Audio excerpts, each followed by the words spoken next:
This is the 1966 Ford Bronco. Bronco. Ford Bronco. First four-wheel drive sports car. When it burst onto the scene, it was marketed as a vehicle for thrill seekers. It was adventurous, fun, and rugged. The groundbreaking Bronco is considered the first consumer multi-purpose vehicle in history.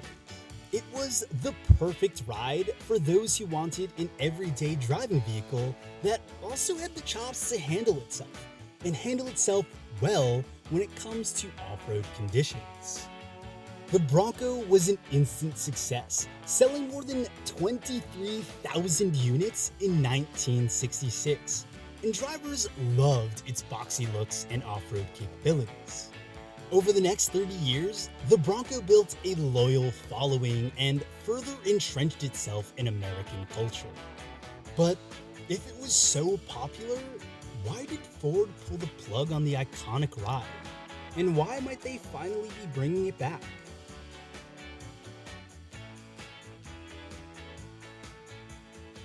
To understand the story of the Bronco, we have to go back to World War II. During the war, Ford was one of 3 automotive companies to pitch the design of the general-purpose vehicle to the US military. The military selected the body designed by Ford, the engine of Willys Overland's design, and specifications of Bantam.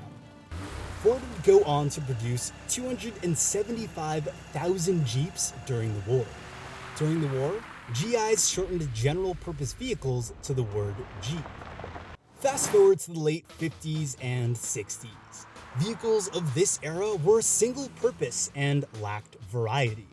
American car buyers were limited to just 2 options: passenger cars or trucks. In the 50s and 60s, sedans were really popular in the US, so that hasn't changed much. Sedans and station wagons and two-door coupes were really the predominant cars you would see on the road at the time. But Ford Motors would soon change the conventional way of thinking. I think Ford wanted to jump into this early SUV market because it saw that there was sort of an adventurous image that could be cultivated by these vehicles. It kind of started with the Jeep, which was originally a military vehicle, and there were also vehicles like the International Scout at the time. So I think they saw it as an opportunity to start building this off-road adventurous brand image. So the same minds that developed the Mustang, Donald Frey and Lee Iacocca, would soon develop the first multi-purpose vehicle, and they would name it the Ford Bronco. What made the Bronco stand out was its truck base and tall ride, which allowed it to handle obstacles and climb rough terrains. It became part of the stable of ponies that Ford had. The name Bronco was intentionally chosen to be the off-road Mustang. You could take the Bronco and you could personalize it for what you wanted. And if you think about America at the time, that's what the post-war baby boomers wanted. Compared to a lot of the trucks of the day, it was a bit more car-like. You wouldn't call it car-like today. For the era, it really found this middle ground. So a lot of people found that it was something that they could use for daily driving, but then they could use it for a little bit of off-road or weekend adventuring. And that was something that only a few vehicles of the day could do. Originally, the compact MPV came in a variety of models: the half cab, the roadster, and the station wagon. However, the station wagon was the clear-cut winner of all the models. It came equipped with key features like all-wheel drive and removable roof and doors. It even had options for attachments like a snowplow, winch, and more. There's an old adage in the auto industry: win on Sunday, sell on Monday. Now that normally would apply to something like Indy or a Formula One race, but the reality was it also worked for manufacturers of off-road vehicles like the Bronco or Jeep or Land Rover or others. And so Ford got very serious about racing the Bronco, and it paid off. Prior to the actual release to the public, they gave a prototype of the Bronco to Bill Strope, who turned it into the Baja beast that it became. He made modifications, not too many, it was still considered a factory production model, and actually won at Riverside, and he won at the Mint 400, and he won at the Mexico 500 and Mexico 1000. So it quickly established its off-road chops as a racing vehicle. That buzz drove consumers to their local dealers seeking the Bronco before many dealers even had them in stock. When they were finally available, the Bronco was an instant success, selling more than 191,000 units in its first 10 years. Well, I think first of all, it looked cool. It had these round headlights, it had a very boxy shape. You could take the roof off on certain models. It was tall and looked like it could go anywhere. In 1983, production began on the second generation Bronco. That model ran into multiple issues and began to lose its steam. Safety concerns would soon mount into piles that even the Bronco couldn't overcome. First, the Bronco had a high center of gravity and a short wheelbase, making it hard to handle turns. This resulted in many rollover accidents and, unfortunately, many deaths. These fatalities turned into lawsuits. The Insurance Institute for Highway Safety would later conclude that the fatality rate in rollover accidents involving the Bronco II was the highest of any compact utility vehicle studied. Ford paid $113.4 million to settle 334 personal damage suits involving rollovers, according to the New York Times. But safety issues weren't the only problem the Bronco faced.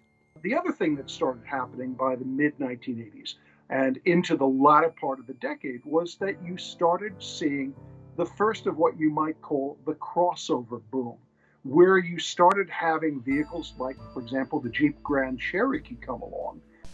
Presenting the new Jeep. Here's the inside. Here's the outside.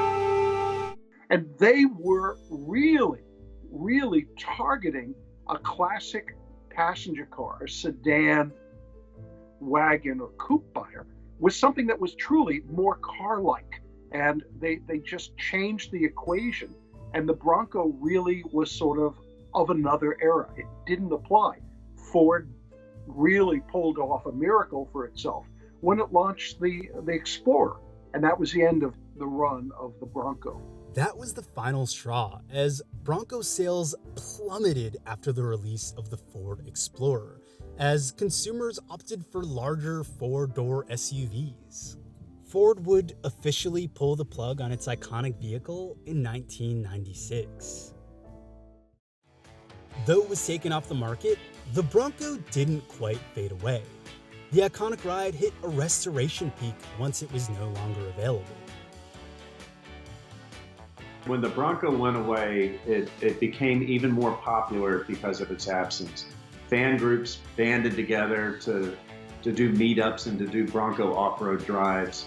And it's interesting too, if you look on the collectible market, the value of the Bronco, particularly the first generation Bronco, has continued to increase and increase and increase over time until today it's one of the most highly sought after collectibles in the automobile market. The Bronco became a bigger icon in its absence than it was in its reality. Of course, the Bronco would remain ingrained in our memories as it has appeared in over 1,200 movies and television shows. The car shows up in Speed as the personal car of Keanu Reeves' character. It also makes an appearance in Terminator 2 and in Ocean's 11.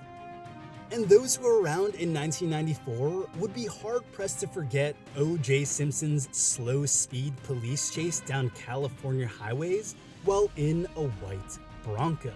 It is an amazing sight. Along the right-hand shoulder, people have pulled over, many of them carrying signs such as signs reading things like "Save the Juice."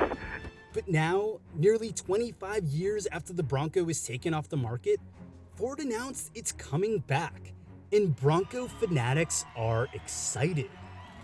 In 2019, trucks in general accounted for roughly 75% of the US auto market.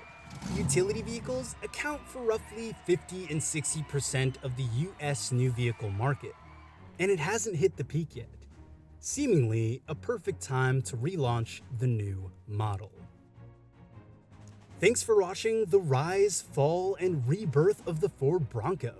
Don't forget to subscribe and hit that bell so you'll be notified whenever we release a new video.